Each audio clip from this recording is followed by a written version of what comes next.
Bismillahirrahmanirrahim. Pasal kagenep harta pangsaena di Madinah.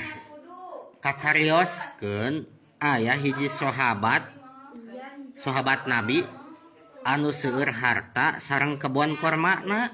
Beunghar lah hartana seueur, kebon kormana oge seueur. Anu mana eta sahabat Nabi teh jenenganana teh Abi Tolhah nu beunghar eta teh. Di antawis kebon korma anu pangsaena sareng pang dipika cintana ku Abu Tolhah nyaeta tanah Biruha. Ta Abi Tolhah teh gaduh harta, gaduh kebon anu paling dipika resep. Bahkan eta kebon teh paling sae. Kebon naon namina? Kebon Biruha. Di mana kebon Biruha teh? Tanahna caket Masjid Nabawi nya di Madinah. Kangjeng Nabi sering lebet ka eta kebon, nyuhan sareng ngaleueut cai nu aya di eta kebon. Dina hiji waktos Nabi nampi wahyu anu unggalna kieu, la tanalul birra hatta tunfiqu mimma tuhibbun. Anu hartosna aranjeun moal nepi kana kahadean nu sampurna sahingga kedah nganapakahkeun harta anu pang dipikaresepna.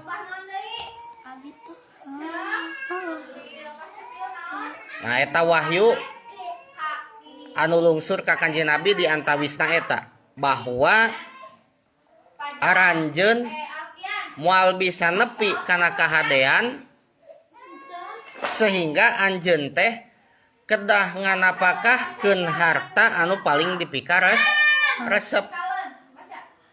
Lamun anjeun geus naon geus bisa nganapakahkeun harta anu paling dipika resep, berarti anjeun teh geus menang kahadean, geus menggapai kana kahadean. Naon harta anu paling dipika resep ku paja naon? Acis. Tah berarti paja bakal menang kahadean, bakal nepi kana kahadean lamun tema paja bisa nganapakahkeun eta acis, ngainpakeun eta acis.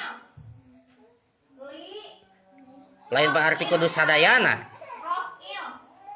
Abi Tolhah munjungan ka Kanjeng Nabi bari wawartos. Abi Tolhah teh teras nepangan ka Kanjeng Rasul. Teras nyarios ka Kanjeng Rasul. Ya Rasulullah, hei Rasulullah, kebon Biruha teh nupang dipika memetna anu paling dipika resepna ku abdi, bade disodakohkeun. Cek Abu Tolhah teh, abdi miharep ganjaran anu janten simpenan engke di surga. Nah sabada lungsur ayat nan tanalul birra hatta tunfiqu mimma tuhibbun ka Rasulullah lungsuran eta wahyu tuluy ku Rasul disampaikeun ka umat, ka sahabat, sampai ka Abi Tolhah, yang artinya ayat itu adalah bahwa tidak akan menggapai kebaikan sehingga kalian infakkan harta yang paling kalian cintai. Sedangkan harta anu paling dipika cinta ku Abu Tolhah teh adalah kebon Biruha. Kumaha saur Abu Tolhah? Rasulullah, eta kebon Biruha teh arek disodakohkeun ku abdi teh. Sabab ieu kebon Biruha adalah kebon anu paling dipika resep ku abdi. Keun weh sugan we janten sisimpenan engke di surga, cek saha? Cek Abu Tolhah. Maka Kanjeng Rasul ngajawab ke eta Abu Tolhah, hade anjeun teh Abu Tolhah, harta piuntungan engke di akhirat. Jadi kebon biruha anu disodakohkeun ku anjeun ieu teh adalah harta anu piuntungan engke pikeun anjeun di akhirat. Cek Kanjeng Nabi ka saha? Ka Abu Thalhah.